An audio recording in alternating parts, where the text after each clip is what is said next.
This is the musical intro to the wonderful Jagular Jimmy Jam's Internet Show. Oh yeah! Because life tastes better when you spread the jam. Hi folks, welcome to Jimmy Jams. I'm Jim, let's jam.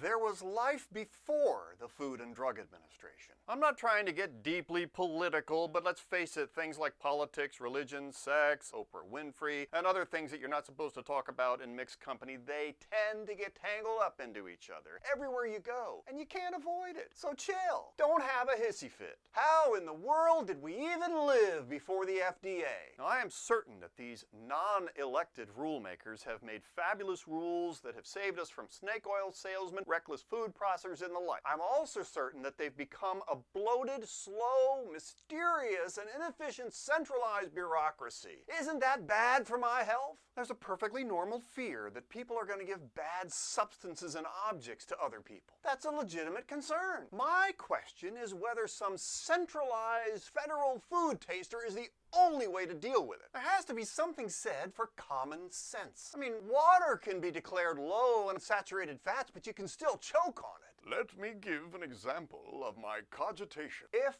Mary gives Bob some money, that's fine. If Bob gives Mary some of his homemade chipotle sauce, that's fine too. Both activities are harmless and nary a government official need know that it even happened. But if Mary and Bob should do this at the same time, problem! Death, destruction, fear, loathing, mourning, and wailing. Why? Well, let's assume that Bob's chipotle sauce has a special ingredient in it called yak snot. Well, there's nothing inherently illegal about yak snot. I mean, yaks use it every day. If Bob gave some yak snot to Mary, it would not be illegal. Here, Mary, have a jar of some yak snot. But once Mary gives Bob some money for it, it's a problem. Did you see what happened there? Once some sort of trade takes place, it has to be refereed for some reason. Because we all know that people are not smart enough to trade their time, their resources, their currency, their services, and other things without an expert getting involved.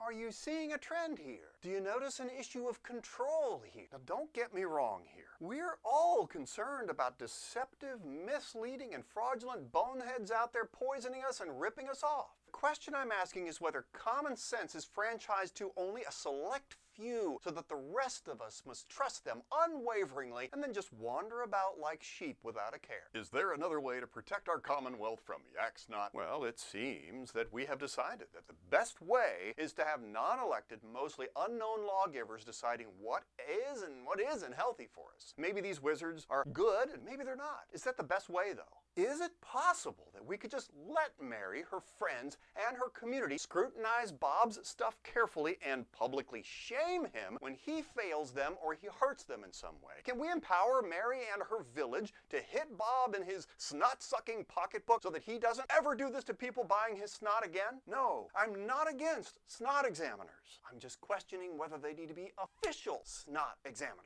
I'm just questioning whether they must be appointed by the President of the United States of America. And what about yak rights? Well, that'll have to be another blog. That's what I think. Be a blessing, people.